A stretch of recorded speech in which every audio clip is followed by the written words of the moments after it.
Now it's time for the comedy spot. Rachel Kofer is gonna tell you what's hot. News, jokes, and so much more. You never know what she's got in store. What made me say dag? You wanna make you say dag. What made me say dag? You wanna make you say dag. Let's see what she has today. I really don't know what else to say. In England, a cigarette is called a fag. Here comes Rachel Kofer with dag. Hi, my name is Rachel Kofer, and this is what made me say dag this week.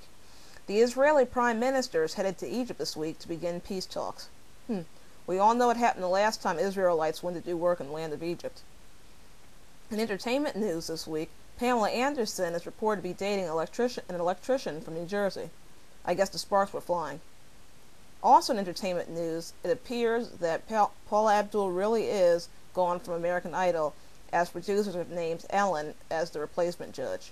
I guess Paula Abdul really won't be forever your girl.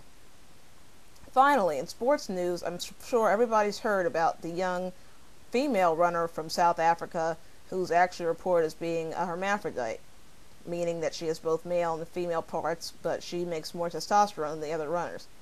The girl has been denying it and saying she never said that she wasn't a guy, as whenever her name was started, she always finished with semen. Yeah. Finally, for the joke of this week, here goes. How come the little boy in a wheelchair couldn't get a date? Because he was lame. That's what I think, and thank you.